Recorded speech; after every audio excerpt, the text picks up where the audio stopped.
YouTube _2 Senyuman Satyau. Saya Om Satyau, Teacher Sat.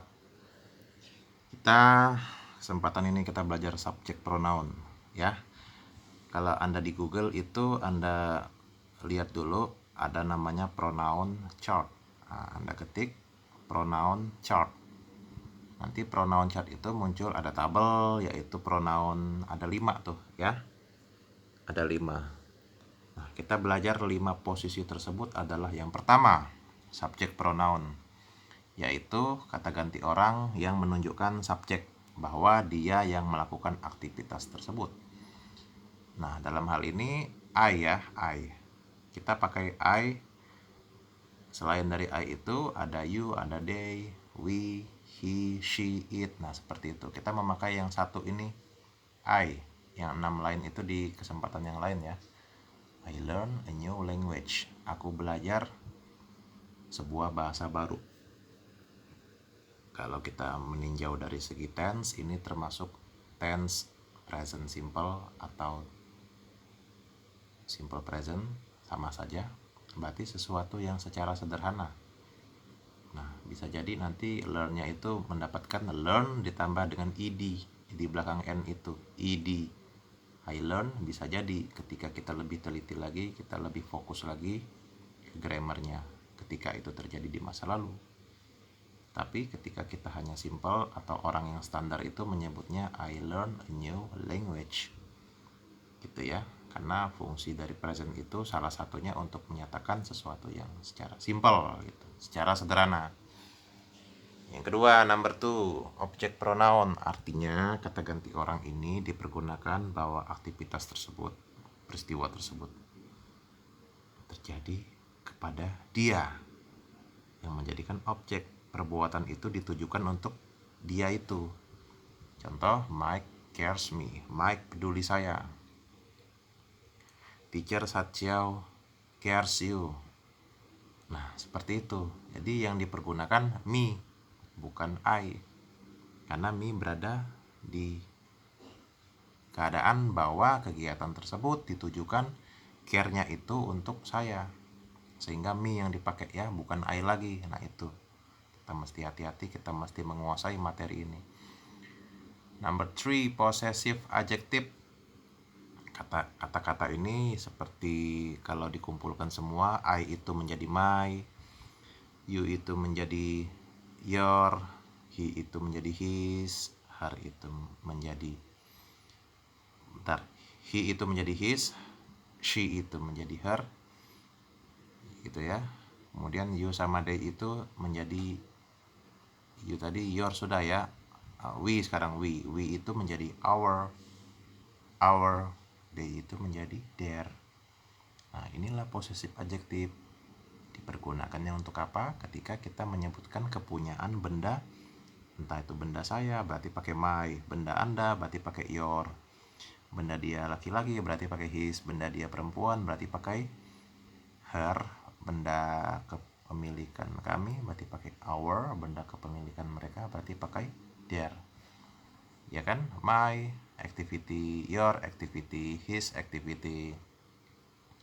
My house, your house, his house. My character, your character, his character. My choice, your choice, his choice. Itu bagian possessive adjective. Kalau di dalam tabel berarti sesuai dengan urutan yang pada umumnya, subjek pronoun 1, objek pronoun 2, possessive adjective itu di tengah. Kita lanjutkan dengan number 4, possessive pronoun. Penggunaan kata-katanya adalah mine, yours, ours, nah dan lain-lain ya. This is mine, this is not mine. Ini milik saya, ini bukan milik saya. That doll is not mine, boneka itu bukan milik saya. This coffee is mine, kopi ini milik saya. This cap is mine, topi ini milik saya. Topi yang ada payungannya itu ya, yang ada tutupannya itu namanya cap ya, karena beda cap sama hat. This cap is mine, topi ini milik saya. This writing is not yours, tulisan ini bukan milik Anda. That cat is not ours, itu terjadi salah pengetikan. Saya minta maaf ya, semoga dimaafkan. That cat is not ours. Kucing itu bukan milik kita. Nah, gitu ya. Kita harus menguasai yang mana yang ours, kapan kita menggunakan we, kapan kita menggunakan you, kapan kita menggunakan yours, itu beda semua. Yang terakhir adalah bagian reflexive pronoun.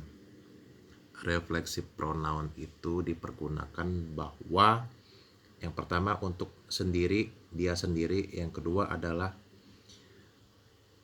subjek dan objek pada kalimat itu adalah orang yang sama.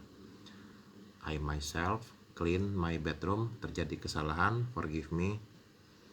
I myself clean my bedroom. Saya sendiri membersihkan tempat ruang tidur saya, kamar saya. I talk to myself. Nah, ini orang yang melakukannya dan itu ditujukan untuk orang yang sama dengan orang yang melakukan itu. I talk to myself. Kalau secara tense-nya itu bentuknya bisa ketika diteliti lagi, ketika terjadi tadi, maka talk-nya itu talk dengan ed. Kata kerjanya itu verb talk itu tambah ed ketika kita konsentrasi bahwa itu terjadi tadi. I do lots of things by myself. Nah, bisa myself-nya itu digunakan by ketika di belakang ya. Gitu. Atau itu juga bisa I myself do lots of things. Aku sendiri melakukan banyak hal. Nah, seperti itu. I prepare myself. Ya kan? Orang dan objek itu mempersiapkannya kan kepada orang itulah. Kepada saya sendiri, ya kan? I prepare myself. I ask myself. Aku menanyakan diriku sendiri. Dan ask itu, kita masuk sedikit ke ask itu, artinya ada dua, bisa bertanya, bisa meminta. Inilah tujuannya belajar bahasa Inggris. Atau ada ayah bunda yang meles privatkan memanggil guru privat yang datang ke rumah siswanya, supaya ini kita memberikan pemahaman. Belajar bahasa Inggris ini tidak hanya satu chapter, tidak hanya 10 hari, 10 pertemuan, 30 pertemuan saja tidak cukup. Sekali lagi, 30 pertemuan saja itu tidak enough, tidak cukup. Ini fakta kenyataan. I help myself. Saya membantu diri saya sendiri. Nah, seperti itu. Itu adalah reflexive pronoun. Ada yang myself, ada yang himself, dan lain-lain. Kalian pelajari pronoun chart dengan materi yang lain dikombinasikan. Selamat belajar, selamat berjuang. Terima kasih dari Teacher Satya.